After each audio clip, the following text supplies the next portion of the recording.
Good morning. All right, let's get started on chapter 19. In the morning, me and Winn-Dixie went down to sweep the pet store, and I took a litmus lozenge for Otis. Is it Halloween? Otis asked when I handed him the candy. No, I said. Why? Well, you're giving me candy. It's just a gift, I told him, for today. Oh, said Otis. He unwrapped the litmus lozenge and put it in his mouth. And after a few minutes, tears started rolling down his face. Thank you, he said. Do you like it? I asked him. He nodded his head. It tastes good, but it also tastes like a little bit like being in jail. Gertrude squawked. She picked up the litmus lozenge wrapper in her beak and then dropped it and looked around. Gertrude, she screamed again. You can't have any, I told her. It's not for birds.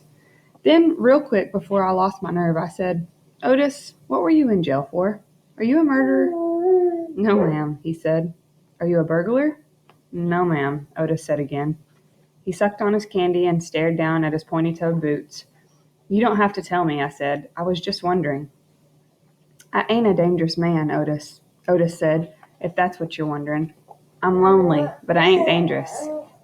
Okay, I said, and I went into the back room to get my broom. When I came back out, Otis was standing there where I left him, still staring down at his feet. It was on account of the music, he said. What was? I asked. Why I went to jail. It was on account of the music. What happened? I wouldn't stop playing my guitar. Used to be I played it on the street and sometimes people would give me money. I didn't do it for the money. I did it because the music is better if someone is listening to it. Anyway, the police came and they told me to stop. They said how I was breaking the law, and the whole time they were talking to me, I went right on playing my music. And that made them mad. They tried to put handcuffs on me, he sighed. I didn't like that. I wouldn't have been able to play my guitar with them things on. And then what happened? I asked him. I hit them, he whispered. You hit the police? Uh-huh, one of them. I knocked him out. And then I went to jail. And they locked me up and wouldn't let me have my guitar. And when they finally let me out, they made me promise I wouldn't never play my guitar on the street again. He looked up at me real quick and then looked back down at his boots. And I don't. I only play it in here, for the animals. Gertrude, the human Gertrude, she owns this shop, and she gave me this job when she read about me in the paper, and she said it's all right for me to play my music for the animals. You play your music for me and Winn-Dixie and Sweetie Pie, I said. Yeah, he agreed, but you ain't on the street. Thank you for telling me about it, Otis, I said. It's all right, he said. I don't mind. Sweetie Pie came in and I gave her a litmus lozenge, and she spit it right out, and she said that it tasted bad. She said it tasted like not having a dog. I swept the floor real slow that day. I wanted to keep Otis company. I didn't want him to be lonely. Sometimes it seemed like everybody in the world was lonely. I thought about my mama.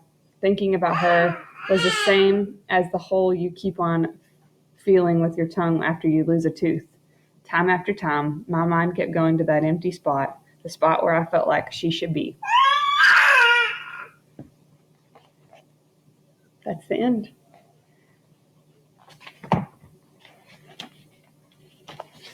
Okay,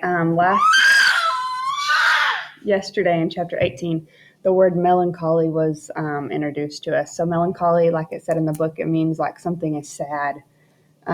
So sometimes in this time that we're in, there can be some melancholy times, some sad times, but I want you to try to find the good times and the joy in this crazy time that we're in, this pandemic. Try to find the joy in being able to stay home. I know sometimes you probably get bored and get tired of only being at home, but just think about the good things and how the positives of it. That's your challenge for today. I know I do. I made a list the other day of all the wonderful things about this pandemic. So, anyways, I hope you have a good day. I'll see you later.